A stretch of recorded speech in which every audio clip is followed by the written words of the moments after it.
Bonjour à tous. Alors, je vous propose aujourd'hui une vidéo automnale. Là il vente, il pleut. J'ai quand même décidé de sortir pour vous faire cette vidéo. Voilà, le tapis herbacé il commence à disparaître, hein. Les plantes commencent à se décomposer, les parties feuillues, hein, elles commencent à se décomposer, elles vont intégrer la litière, donc la toute première couche du sol qui est composée de toutes les feuilles, toutes les branches qui tombent, de la végétation, des arbres. La litière, c'est ce qui va nourrir le sol en matière organique. Mais on trouve encore pas mal de choses si on sait où regarder.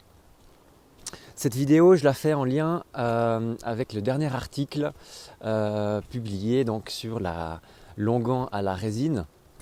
Et j'ai eu quelques questions suite à cet article. Est-ce que je peux utiliser la résine du cerisier?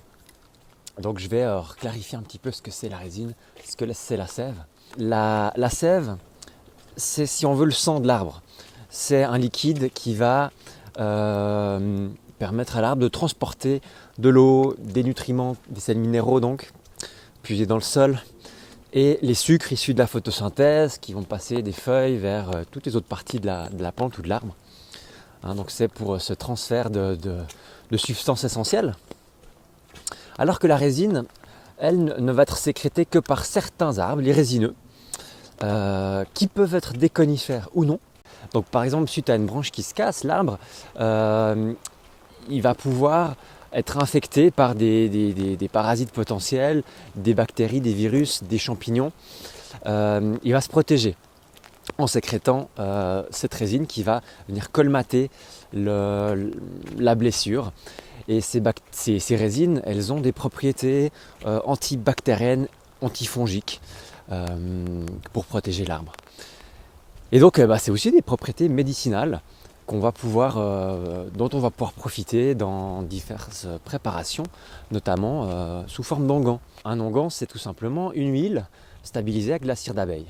Donc vous avez la recette dans le lien qui est juste en dessous de la vidéo. Et puis là, je vais vous montrer la résine concrètement, comment on la récolte.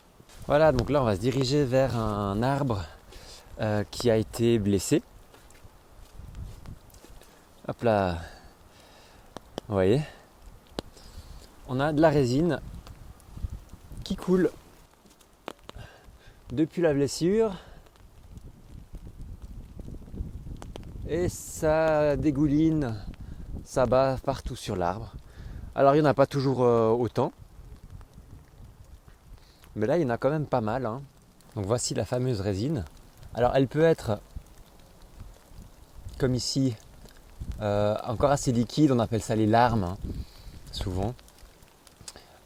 Ou bien déjà beaucoup plus dure, ça veut dire qu'elle a probablement déjà plus d'une année. Mais vous voyez que ça coule sur l'arbre. Et ça, on peut en profiter.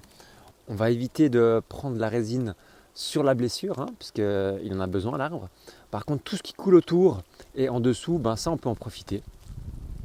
Voilà, donc pour récolter cette résine, tout simplement, vous prenez une petite boîte avec du papier cellophane à l'intérieur, un vieux couteau, et puis vous venez gratter. Certains morceaux, on arrive à les prendre à la main, d'autres, il faudra venir avec le couteau.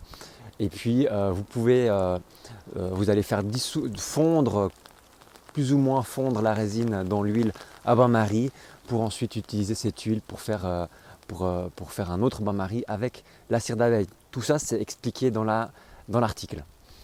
Voilà, je vous souhaite de belles découvertes et à bientôt pour la prochaine vidéo. Bye bye.